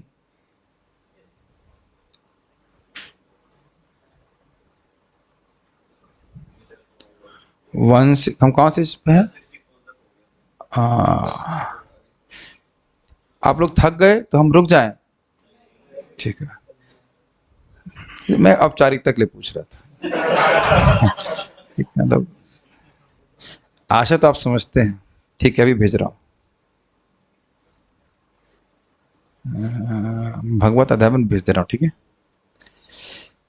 तो ये किस प्रकार से ये जो मुक्ति का सुख है वो हीन है इसके वर्णन के। मेरे ख्याल से ऐसे गाया जाएगा इस प्रकार से 1.1.1 की तरह गाएंगे ना। रिद्धा सिद्ध ब्रज विजयिता सत्य ना, नहीं आ रहा। रिद्धा सिद्ध व्रज विजयिता सत्य धर्मा समाधिर ब्रह्मानंदो गुरुरपि चमत्कार यत्येव तावत् यावत् प्रेम्णा मधुरिपुवशी कार सिद्धौषधीना गंधोप्यंत करण सरणी पांथता ना प्रयाति। एक बार फिर से बोले, अब आ गया, बहुत सुंदर है। रिद्धा सिद्धि व्रज विजयिता सत्य धर्मा समाधिर ब्रह्मानंदो गुरुरपि चमत्कार यत्येव तावत् यावत् प्रेम्णा मधुरिपुवशी कार सिद्धौषधीना गंधोप्यंतः करण सरणी पांथता न प्रयाति। रिद्धि सिद्धि व्रज विजयिता। चलिए पहले शब्दों को देख ले, बहुत सुंदर श्लोक है, फिर गाया जाए, एक बार फिर से गाया जाए। रिद्धा सिद्धि व्रज विजयिता सत्य, नहीं, रिद्धा सिद्धि व्रज विजयिता सत्य धर्मा समाधिर ब्रह्मानंदो गुरुरपि चमत्कार यत्येव तावत् यावत् प्रेम्णा मधुरिपु वशिकार सिद्धौषधीनां गंधोप्यंतः करण सरणी पांथता न प्रयाति। एक मोटा मोटा अर्थ ऊपर से लिखिए, शब्दों के अर्थ हम देखेंगे। रिद्धि समझ रहे हैं, रिद्धि एक प्रकार की कुछ सिद्धियां, रिद्धि सिद्धि। चलिए व्रज विजयिता का अर्थ क्या है, चलिए शब्द देख ले। ए हे क्रुद्धा लिख दिया, क्रुद्धा नहीं, रिद्धि सर्वोत्तम, सिद्धि व्रज योगियों की भौतिक सिद्धियों का समूह, विजयिता यानी विजय, सत्य धर्मा यानी कि सिद्धि के धार्मिक नियम, और समाधि, ब्रह्मानंद, गुरु अपि। अरे चलिए पहले अनुवाद पढ़ लेते हैं, क्या दिखाना। जब तक कृष्ण के उस शुद्ध प्रेम की रंच मात्र भी सुगंध नहीं होती जो हृदय के भीतर कृष्ण को वश में लाने की पूर्ण औषधि है, तब तक भौतिक सिद्धियां, ब्राह्मण की पूर्णता, सत्य, दम, तितिक्षा इत्यादि योगियों की समाधि तथा ब्रह्मानंद, ये सब मनुष्य को अद्भुत लगते हैं। अभी समझ में आ गया श्लोक, देखिए। रिद्धा सिद्धि व्रज विजयिता मतलब इन सिद्धियों पे विजय प्राप्त करना, रिद्धि सिद्धि पे। सत्य धर्मा समाधि, ब्राह्मण के जो गुण हैं 12-12 गुण, सत्य, दम, ततिक्षा इत्यादि। ब्रह्मानंद, ब्रह्मा का आनंद, तो गुरुरपि चमत्कार तावत्, तभी तक ये बड़े अच्छे लगते हैं। गुरु मतलब बहुत अधिक, तभी तक ये चमत्कारी लगते हैं, बड़े अच्छे लगते हैं। यावत, यावत दिख रहे हैं, जब तक। प्रेमणा, उस प्रेम के द्वारा जो मधु रिपु, मधु नामक दैत्य के शत्रु, कौन है वो शत्रु मधु का? यस, कृष्ण को मधु रिपु वशीकार सिद्ध औषधि। ये लाइन समझ में आया?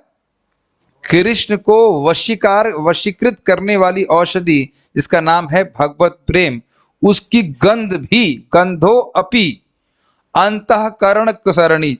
सरणी की व्याख्या प्रभुपाद जी कैसे किए हैं? हृदय पथ का यात्री, अंतःकरण।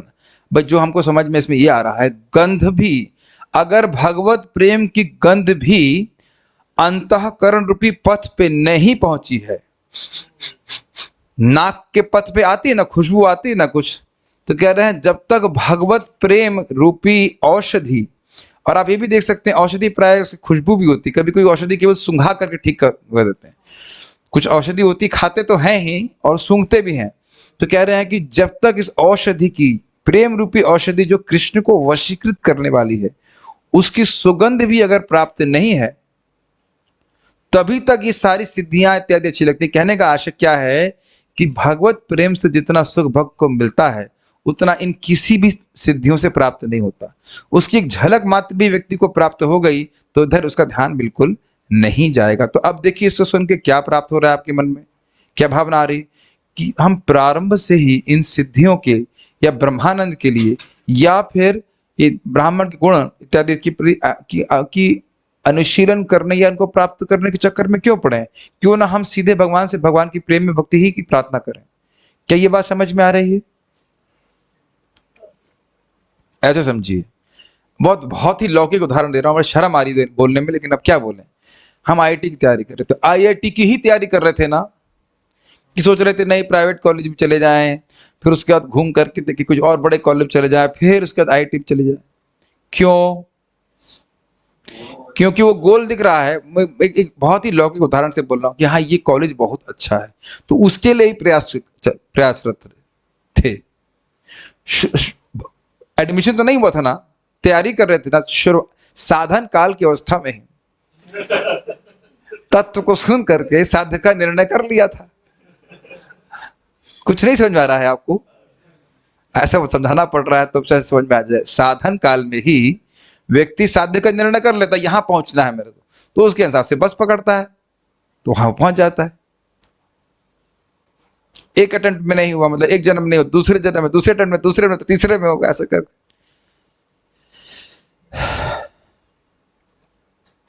तो ये बात आप एक समझ में आ गया? ऐसे कैसे उदाहरण दे रहा हूं मैं, आईआईटी कहां से आ गया इसमें, लेकिन जस्ट अब क्या करें, हृदय में है तो आ ही जाता है बाहर।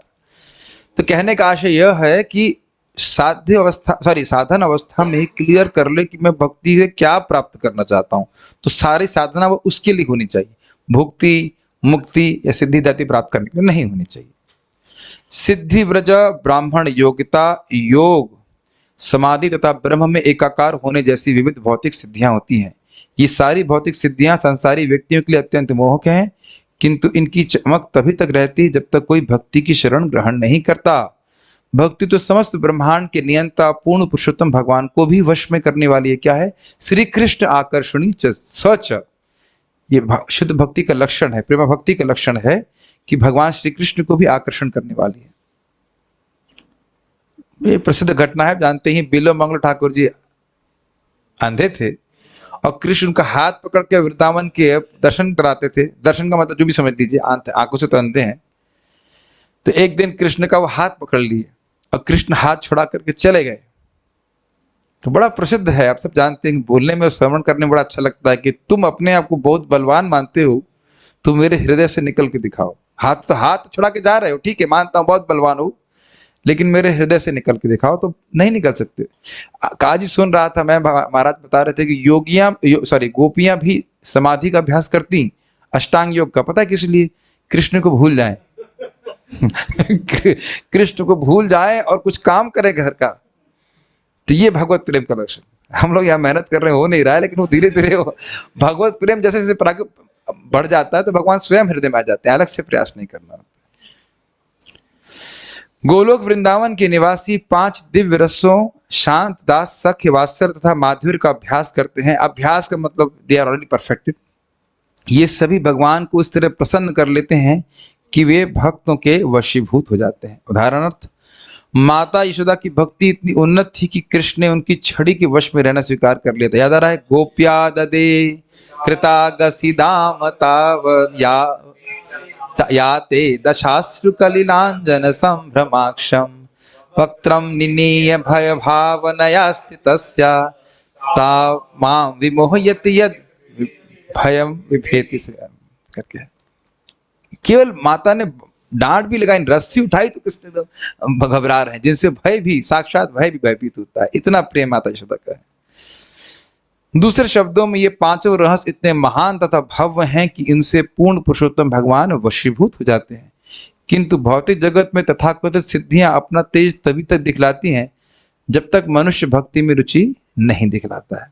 दूसरे शब्दों में, भक्ति इतनी महान तथा प्रभावशाली होती है कि यह परम नयनता कृष्ण को भी वश में कर सकती है।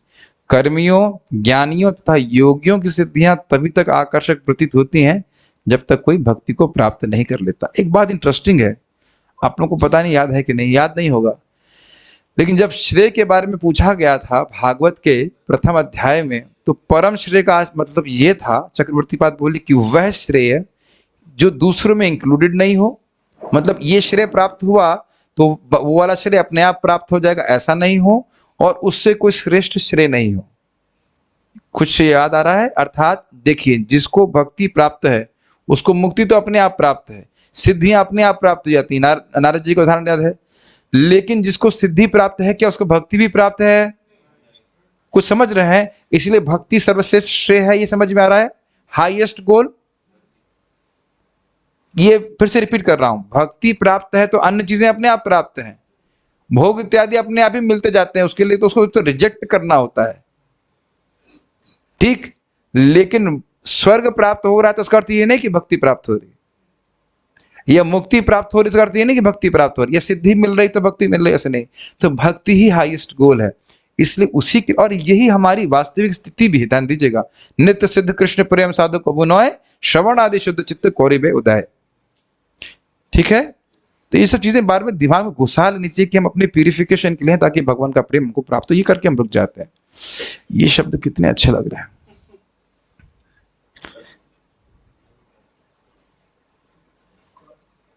एक मिनट रुको मेरा, ठीक है, हम एक श्लोक पढ़ के रुकेंगे, फिर उसका फिर वो लिंक कल से शुरू हो जाएगा। भगवान इच्छा पूर्ण कर रहे हैं। मैं सोच रहा हूं कि ये श्लोक जब आ जाए अन्याभिलाषिता शून्यम, तो 2 घंटा इस पे चर्चा कर ही ली जाए। अब क्योंकि जिन भक्त हमारे सामने हैं उनको नहीं पढ़ाया हूं अन्याभिलाषिता शून्यम, तो प्योर डिवोशनल टॉर्चर तो उनका भी होना चाहिए।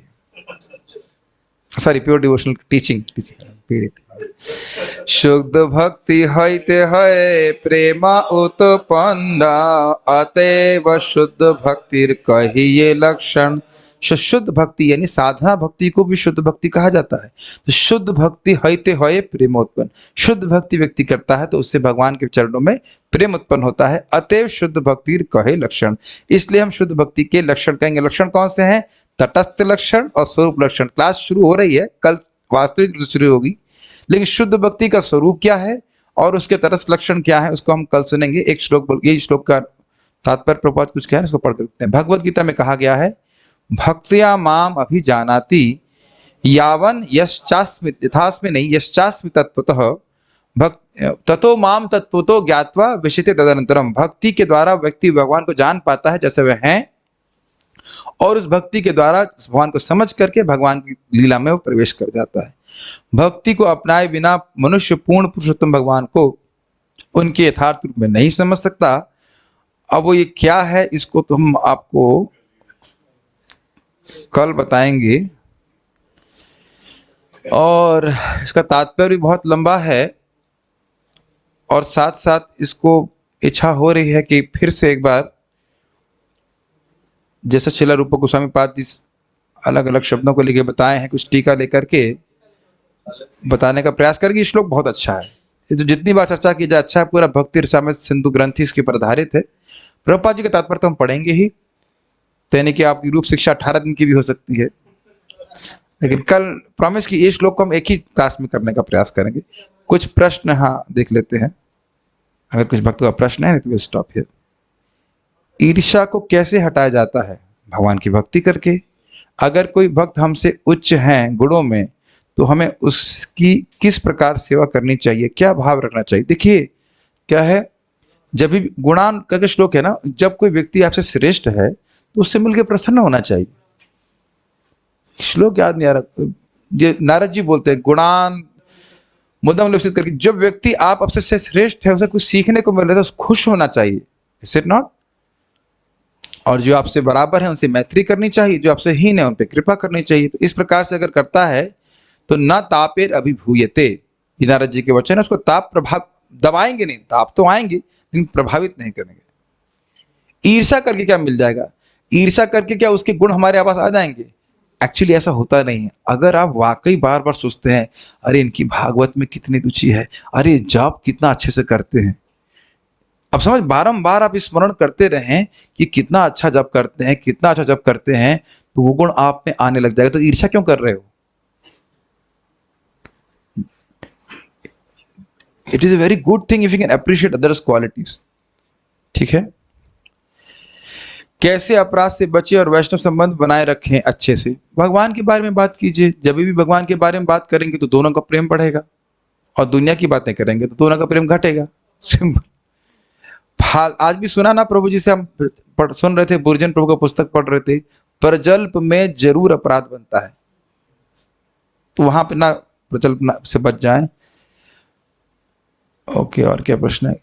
इसका कोई एक्सेप्शन है क्या? जैसे आपने बताया था कि एक भक्त इंटॉक्सिकेशन नहीं छोड़ पा रहे थे पर फिर भी वृंदावन में शरीर छूटा, तो निश्चित आचार के बाद भी ये तो उल्टा ही हो गया। देखिए, वो पाप, वो शरीर नहीं, वो शराब नहीं छोड़ पा रहे थे, लेकिन उनकी वैष्णव सेवा की बहुत भावना थी। वो किसी का, देखिए समझना होगा कि किसी कारणवश वह पाप नहीं छूट पा रहा था उनका। लेकिन मुझे याद है, हम लोग लौट रहे थे प्रचार करते हुए कॉलेज से, है ना, शायद आप भी मेरे साथ में थे, मुझे याद नहीं है, लेकिन पता नहीं, कार हमारी रास्ते में खराब हो गई। मुझे लगता है 11:30 बजे प्रभु जी अपनी कार ड्राइव करके आए और हमारी हेल्प करी। तो कृष्ण केवल नेगेटिव नहीं देख रहे हैं, मैं बोल रहा हूँ तो feel such a wonderful service attitude. ठीक है, उनका कुछ गलती थी, वो नहीं छोड़ पा रहे थे शराब पीना, लेकिन वैष्णवों की सेवा की भावना बहुत अधिक थी। तो कृष्ण इधर बहुत देखने, आप ये समझे ना, ब्लैक एंड व्हाइट नहीं कर सकते आप सब कुछ। हो सकता है किसी गलत आदत को नहीं छोड़ पा रहा है, लेकिन जाप कर रहा है, वैष्णव की सेवा की भावना है उसकी, तो भगवान उसको भी तो देखेंगे। मैं ये नहीं कह रहा हूँ कि आप सुबह बॉटली चढ़ा करके प्रभु जी क्या खिचड़ी लेंगे क्या, ये नहीं बोला जा रहा है। ये नहीं कह रहे हैं, लेकिन किसी के कोई दुर्गुण है, ये प्रभुपाद जी बोलते हैं, आप एकदम जजमेंट मत दे दीजिए। वो सोचता, वो तो व्यक्ति रो रहा हो कि मुझसे छूट नहीं रहा है, you can not immediately pass a judgment on anybody. मैं तो ये कह रहा हूं कि श्रीमती राधा रानी और कृष्ण कितने कृपालु हैं, क्योंकि भक्तों का अपराध नहीं करते थे, भक्तों की सेवा करने की भावना थी। वो बहुत बड़ी बात है। बाकी दुराचार वगैरह तो आप एकदम से ब्लैक एंड व्हाइट में नहीं डाल सकते हैं कि बस ये व्यक्ति कुछ गलत कर रहा है तो ये निषेधाचार में चला गया, ये खराबी आदमी है। You just can't make it black and white everything. हाँ भाई, आप पीछे तो सुधर जरा वाली बात है, तो एकदम से ऐसा नहीं कहना चाहिए। ओके, और तो कुछ है नहीं, हाथ छड़ा के, ठीक है, और कोई प्रश्न नहीं है? हाँ, माइक दीजिए प्रभु जी।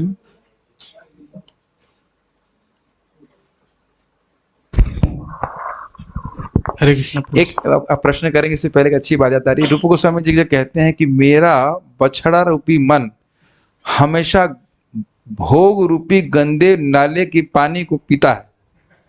आपने कभी नोटिस किया हमारे गौशाला में, वो बछड़े कभी इतने नालायक है, साफ पानी नहीं पियेंगे, कहीं पानी गंदा नाली का बह रहा हो वही जाके पियेंगे। आपने देखा है उसको? वो प्रवृत्ति होती, मिट्टी खाएंगे, बहुत शैतान है। है तो बहुत क्यूट, लेकिन बहुत शैतान है। अच्छा, आप देखना, कभी देखना, खूब बढ़िया क्लीन करके पानी पीने वहां नहीं पियेंगे, और कहीं से पानी टपक रहा है, कुछ कचरा वही पियेंगे। तो वो रूप गोस्वामी जी कहते हैं, हे भगवान, देखो अब भगवान पे अपनी प्रॉब्लम भगवान पे डाल दीजिए कि भगवान मेरा बछड़ा रूपी मन हमेशा इंद्रिय तृप्ति रूपी गंदे नाले का पानी पीता है। आपकी कथा रूपी गंगा पुराण रूपी गांवों में बह रही है। कितना सुंदर कविता है कि नहीं? तो कृपया अपनी लकुटी है ना कृष्ण की डंडी, उससे इस बछड़े रूपी मन को हाँक करके गंगा रूपी अमृत कप पिलाते रहे। मतलब मेरा मन आपकी कथाओं में लगा रहे, भागवत श्रवण करता रहे, ऐसे करिए। तो अपनी समस्या को कृष्ण पे डाल दीजिए। और कृष्ण के लिए बहुत बड़ी समस्या है कोई? चलिए एक इजी क्वेश्चन पूछता हूँ, सब लोगों से पूछ रहा हूँ, एक समस्या बताइए जो कृष्ण हल नहीं कर सकते। कोई भी नहीं, वो एवरीबॉडी इज पास। तो अपनी समस्या को कृष्ण पे डाल दीजिए। हाँ, कुछ पूछ रहे हैं? प्रभु जी, भगवत प्राप्ति क्या मृत्यु के पहले होता है या बाद में? देखिए, एक है, अभी इसको से और क्लियर हो जाएगा कि जब भगवान की भक्ति कर रहा है और उसको भगवान का प्रेम प्राप्त हो गया, तो उसको इसी अवस्था में यहाँ रहते हुए ही भगवान की प्राप्ति होगी। प्रेमांजन छुरित भक्ति विलोचने न संतः सदैव हृदयेषु विलोकयन्ति। जिसको भगवत प्रेम प्राप्त हो गया, उसके हृदय में ही भगवान उसको सदा दिखते रहते हैं।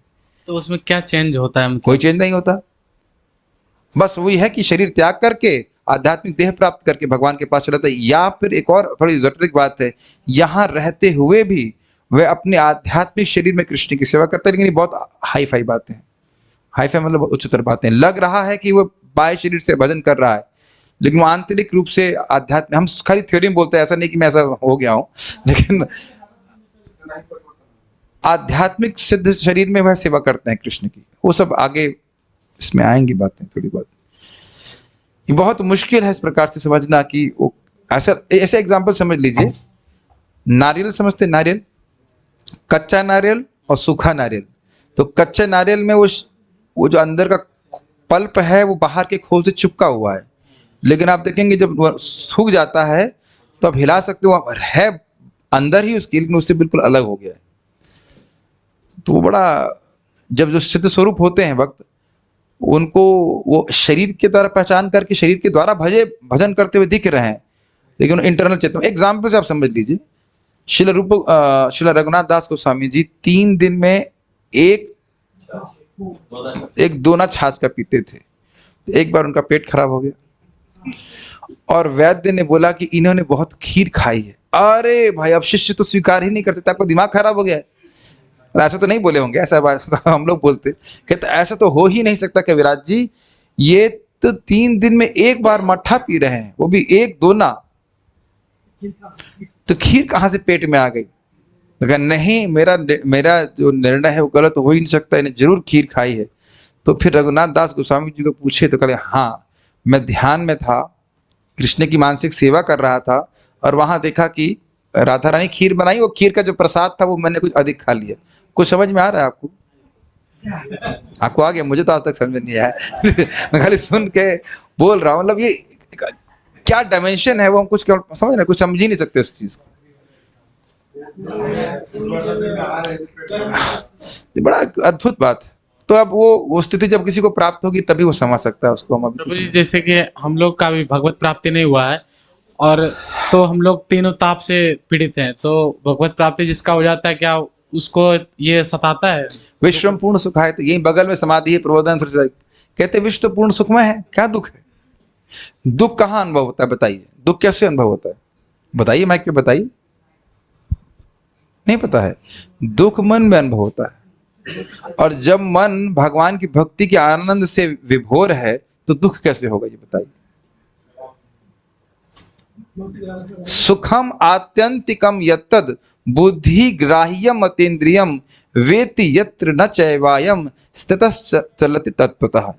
जिसको भगवान श्री कृष्ण की भक्ति प्राप्त होगी उसको आत्यंतिक सुख, असीम सुख अनुभव होने लगता है इस जगत में रहते हुए। तो उनको कोई तीनों तापत्रय उन्मूलनम। और फिर ये बताइए कि तीनों ताप सता क्यों रहे हैं? क्यों बताइए, क्यों सता रहे हैं? क्योंकि भगवान से विमुख हैं, भगवान का प्रेम नहीं, तो इसलिए माया पीट रही है। और भगवान की प्रेमी व्यक्ति को तो ना भगवान की माया परेशान करती है। ठीक है, और कोई प्रश्न है? ठीक है, यस प्रभु, आज आप प्रश्न पूछने आए क्या? अच्छा ठीक है, आए तो पूछ लें, आए तो पूछ ही लें कुछ। हाँ, थोड़ा सा आगे आ जाइए जी।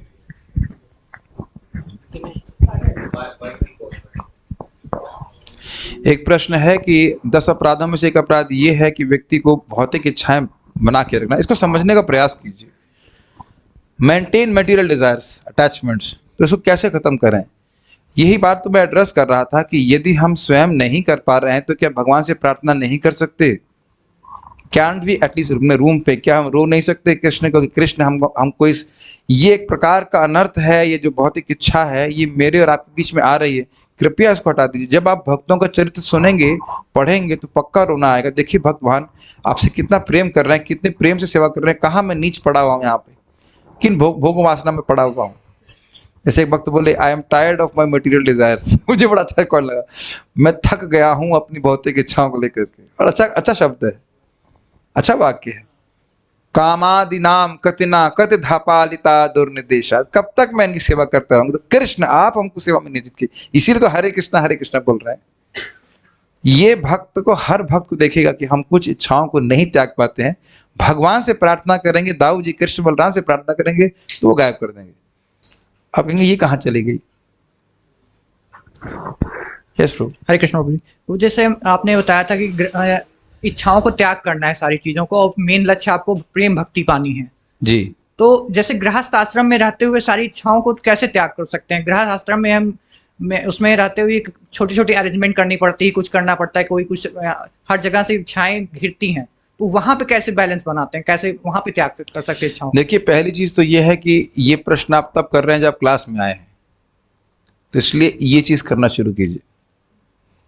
सुबह मैं बारंबार एक ही इंस्ट्रक्शन रिपीट कर रहा हूँ, 4 to 9 फ्री फॉर भक्ति, 6 to 9 फ्री फॉर भक्ति। इतना तो करें, कम से कम सुबह और शाम को तो बैलेंस कीजिए। और दिन में भी जो धन अर्जन हो रहा है 8 घंटे 9 घंटे, वो भी इसीलिए कि परिवार के सभी लोग भक्ति कर सकें। गृहस्थ में डीटीएच लगा के टीवी देखने की शिक्षा तो शास्त्र में नहीं दी है ना, ये तो नहीं दिया ना।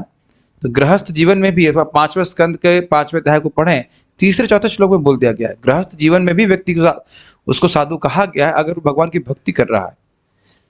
तो उद्देश्य क्या है भाई? हर व्यक्ति तो ब्रह्मचारी नहीं हो सकता है, लेकिन पत्नी और बच्चे भी भगवान की भक्ति करें, क्या यह लक्ष्य नहीं हो सकता है? आप रोज जूम पे आइए, देखिए क्या सब लोग ब्रह्मचारी आश्रम में हैं क्या? बताइए। अब ये मुकुंद प्रभु हैं, इनकी माँ है, उनकी नानी भी है, ये तो घर में रह के भक्ति कर रहे हैं। तो ये तो नहीं कहा जा सकता कि घर वाले सब भक्ति ना करें। और अगर घर पत्नी भक्ति नहीं कर रही है, बच्चे भक्ति नहीं कर रहे हैं, तो फिर अभी शादी हो गई क्या आपकी? तो मत जाना,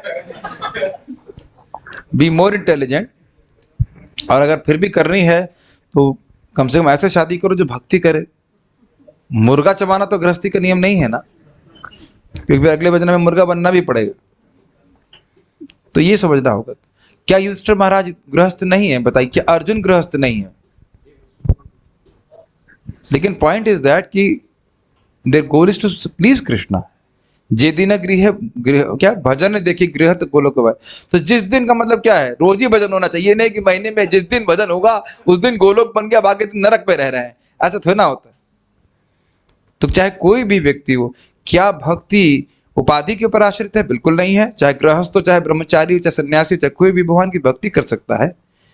ये तो हम अभी सुन चुके हैं ना, रूप गोस्वामी जी की इसमें सुना था ना, कैसे वो मुसलमान की सेवा कर रहे थे और क्या नाम से गृहस्थ आश्रम में भी थे, फिर भी उनको महाप्रभु उस निकाल करके कितने उच्च स्तर पे लेके आए। तो नम्रता से भगवान का आश्रय लेने में कोई माधव प्रभु क्या गृहस्थ नहीं है? बताइए कितना हरि नाम में रुचि है। और उनके शिक्षा गुरु कह सकते हैं आयेंद्र प्रभु विरक्त आश्रम में थे, और आयेंद्र प्रभु की भी शादी हो चुकी है पहले। तो ये सब का कोई महत्व नहीं है, लेकिन हमारी इंटेंसिटी क्या है भक्ति करने में? जिसको जहाँ अच्छा लगे, कुछ लोगों को गृहस्थ आश्रम में रह के करना भक्ति अच्छा लगता है तो वहां रह के करें। लेकिन कोई ये कहे कि हम गृहस्थी में अब सुबह 4 बजे नहीं उठ सकते, तो फिर यह सब नहीं। प्रभुपाद जी ने स्पष्ट बोल रहे हैं, मैं वैसे ही बोलूंगा जैसे प्रभुपाद जी ने बोला। रुक्मिणी जी के साथ कृष्ण सोते हैं, उनकी पत्नी है, लेकिन और सुबह रुक्मिणी को बिल्कुल अच्छा नहीं लगता कि कृष्ण उठ जाएं, लेकिन सुबह कृष्ण ब्रह्म मुहूर्त में उठ जाते हैं। अब मैं प्रभुपाद जी शब्द बोल रहा हूँ। प्रभुपाद जी कहते हैं चाहे कोई गृहस्थ कितना भी अपने पत्नी के आलिंगन को सुख में पड़ा हो, फिर भी उसको सुबह ब्रह्म मुहूर्त में उठ करके भगवान के भजन में लगना चाहिए। देख लीजिए कृष्ण बुक 61 अध्याय, और उसमें आलिंगन में पड़े हो तो फिर गृहस्थ नहीं, गृह में थी। आप कठोर लगे या कुछ ही लगे, लेकिन बात यथावत प्रभुपाद की ऐसे रखी जाए। गृहस्थ हो चाहे ब्रह्मचारी हो, भोग में पड़े रहना कहीं उपदेश नहीं, कहीं नहीं लिखा गया। वो दिखा दीजिए शास्त्र में कहीं लिखा गया भोग करते रहो, जीवन ऐसे बर्बाद करते रहो ना। चाहे गृहस्थ हो चाहे ब्रह्मचारी, चाहे कोई भी, सभी को सुबह उठकर भगवान का भजन करने में प्रवृत्त होना चाहिए। तो उसमें जैसे गृहस्थ में रहते हो तो इच्छाएं भी तो बहुत ज्यादा प्रबल होती है, तो इन इच्छाओं को कैसे कंट्रोल करें? भक्ति करेंगे, जब भक्ति करेंगे तो अपने आप भोग की इच्छा समाप्त हो जाएगी, अपने आप होता। भक्ति करेंगे नहीं तो फिर स्वाभाविक इच्छा बढ़ी रहेगी।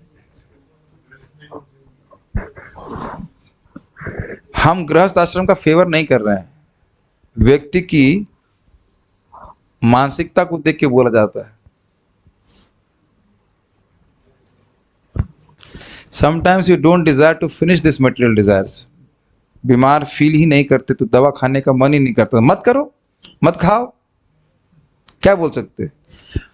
बाथरूम तो जाते हैं ना रोज, नहीं समझने देखते हैं कि शरीर से क्या निकल रहा है, सुगंधित पदार्थ, फिर भी नहीं समझ में आ रहा है कि शरीर कितना हे है। तब अगर अभी भी समझ में नहीं आ रहा तो क्या बोला जाए? बताइए। महाराज के शब्द कितने सुंदर है, एक भी छिद्र से एक भी अच्छी वस्तु नहीं निकलती, फिर भी हम आ सकते हैं शरीर में। तो ये तुम्हारा घोर अज्ञान है। अभी भी डॉक्टर बोल दे लीवर खराब है, डायबिटीज है, कोलाइटिस है, नहीं मैं तो ठीक हूं, तो फिर मरो। अब ऐसे शब्द नहीं बोलने चाहिए, क्या बोला जाए? इतनी बीमारी में पिट रहे हैं कि नहीं, इतने कष्ट है, उसके बाद भी हम सोच रहे हैं कि हम सुखी हो जाएं, तो क्या कर सकते हैं? फिर तो भक्ति करिए, और क्या कह सकते हैं? भक्ति करने से दिमाग में अकल आ जाए हम लोग को। और आज तक भी देख लीजिए ना, जितने भोग कर लिए हैं कि हम सब सुखी हो गए। अब देख रहे हैं कितने उत्साह से हम लोग उत्साहित होते हैं, हाँ ये भोग प्राप्त करके बहुत सुखी हो जाएंगे। फिर खोदा पहाड़ निकली चुईया वही निकलता, कुछ नहीं प्राप्त हो रहा है। तो नहीं आओ, मैं कठोर नहीं बोलना चाह रहा, संडे के दिन आप लोग संडे नहीं खराब करना चाह रहा, लेकिन मेरा जीवन खराब हो रहा है, बोर हो रहा है। Actually is boring, sense gratification is boring.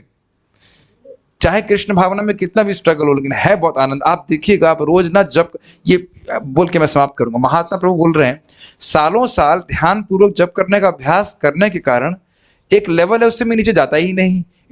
You become accustomed to chant nicely. मैं एक लौकिक एग्जाम्पल दे रहा हूं, जैसे आप हमारे जमाने में क्रिकेट में एक मैकग्रॉ नाम का बॉलर हुआ करता है, याद होगा आपको, ऑस्ट्रेलिया का। हाँ, तो मुझे मेरा शिक्षा गुरु है इस दृष्टि में कि उसकी बॉल हमेशा एक ही स्थान में पड़ती थी। आप लोग मतलब उसका स्मरण यहाँ भागवत में नहीं कराना चाहिए उसका, लेकिन वी शुड अप्रिशिएट कितना उसने अभ्यास किया होगा कि वो उसका हाथ वैसे ही चलेगा, मतलब समझ रहे हैं, अनकॉन्शियसली भी उसका हाथ वैसे ही चलेगा, बॉल वैसे ही पड़ेगी। सिमिलरली अगर आप ध्यानपूर्वक जब करने का अभ्यास करेंगे तो आपका अभ्यास वैसे हो जाएगा। मैं देख रहा हूँ कितने भक्त लोग ऐसे ही बैठते हैं, सीधे बैठते हैं, बढ़िया से बैठ के जब करते हैं, अच्छे से बोलते हैं, तो कुछ चीज़ें तो आपके स्ट्रक्चर में अपने आप ही आती चली जाएंगी। एक गौर सुंदर प्रभु भक्त बता रहे थे कि 9 साल वो नॉन स्टॉप मंगल आरती जब किए, नॉन स्टॉप, चाहे कुछ भी हो, 1 बजे सो रहे हो चाहे कुछ भी हो, तो कह रहे हैं उससे हमारा मॉर्निंग प्रोग्राम करना बड़ा सहज हो गया। और आप देख रहे हैं कि हमारे कुछ भक्त हैं जो 15 महीने जैसे हमारे साथ चल रहा है, एक भी दिन नहीं मिस किया उन्होंने। और उन लोग के लिए मैं देख रहा हूँ पीनट्स, 16 माला करना एकदम आसान होता जा रहा है। तो कम से कम शारीरिक निष्ठा पे तो आए, शारीरिक करना है रोज, इस पे तो कम से कम आए। तो चाहे गृहस्थ हो चाहे ब्रह्मचारी, सभी लोग कर सकते हैं, ठीक है, इसमें कोई आश्रम का भेद नहीं। Okay, so we should stop here. कुछ कठोर बात मेरे निकल गई हो तो डिस्क्लेमर बोल देना चाहिए, इसके लिए क्षमा चाहेंगे। अच्छा, माइक दे दीजिए इनका। फुल स्टॉप प्रभु जी लगा रहे हैं। ओके, श्री श्री चैतन्य महाप्रभु की जय।